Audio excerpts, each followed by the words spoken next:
Assalamualaikum warahmatullahi wabarakatuh. Sebelumnya, perkenalkan nama saya Nabila Rahmacahyani dengan NIM 23042181.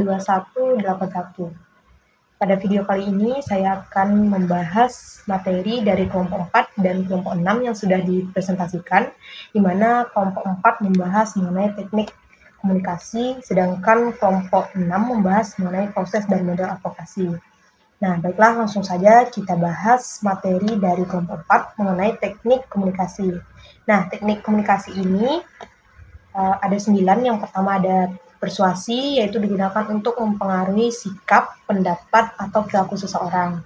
Nah, lalu yang kedua yaitu ada kampanye, digunakan untuk mempengaruhi khalayak luas dalam waktu tertentu.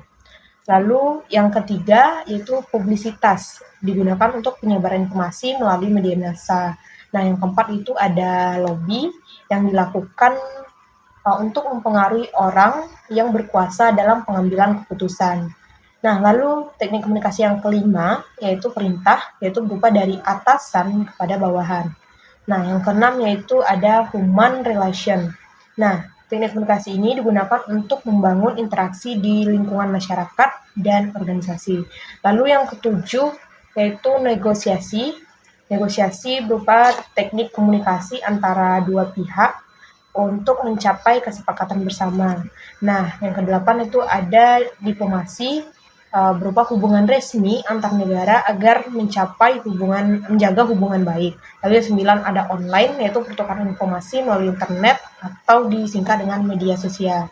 Nah, setelah memahami materi dari kelompok 4 tadi, timbul sebuah pertanyaan, yaitu dalam kasus viral yang terjadi saat ini di salah satu universitas ternama, kasus pelecehan lewat grup chat mahasiswa. Nah, apakah publisitas lebih berperan sebagai alat kontrol sosial atau justru memperkeruh keadaan? Nah, lalu bagaimana pendapat kelompok penyaji?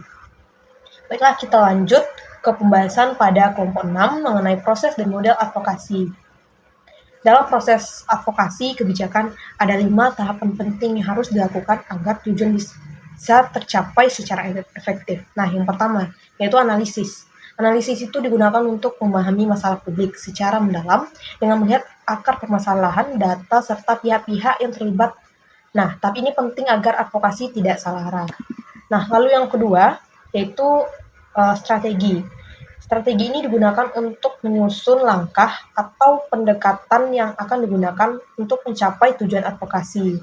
Strategi harus disesuaikan dengan kondisi sosial dan politik yang ada. Lalu yang ketiga ada mobilisasi, yaitu menggerakkan dukungan dari masyarakat atau pihak terkait agar isu yang diangkat mendapat perhatian lebih luas. Nah, lalu fungsi mobilisasi dan advokasi ini ada 3. Yang pertama menguatkan suara, yang kedua mengurangi risiko, dan yang ketiga efisiensi sumber daya. Nah, lalu yang keempat, proses dan model advokasi yang keempat, yaitu ada aksi, yaitu berupa pelaksanaan kegiatan advokasi seperti kampanye, diskusi, atau bentuk tindakan nyata lainnya untuk mendorong perubahan. Nah, yang terakhir yang kelima yaitu evaluasi, yaitu menilai apakah advokasi yang dilakukan sudah berhasil atau belum, serta menjadi bahan perbaikan untuk kedepannya. Nah, lalu bentuk advokasi di Indonesia ini ada 2. Yang pertama yaitu jalur litigasi yang digunakan untuk membela melalui jalur hukum formal. Nah, yang kedua yaitu ada jalur non-litigasi seperti lobby politik, yaitu pertemuan tatap muka langsung dengan pejabat secara persuasif. Nah, dari kelima tahapan ini saling berkaitan dan menjadi kunci keberhasilan dalam proses advokasi kebijakan publik.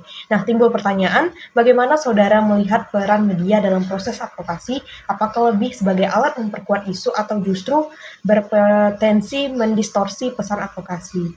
Mungkin sekian video dari saya. Jika ada salah dan kurangnya, saya mohon maaf. Wassalamualaikum warahmatullahi wabarakatuh.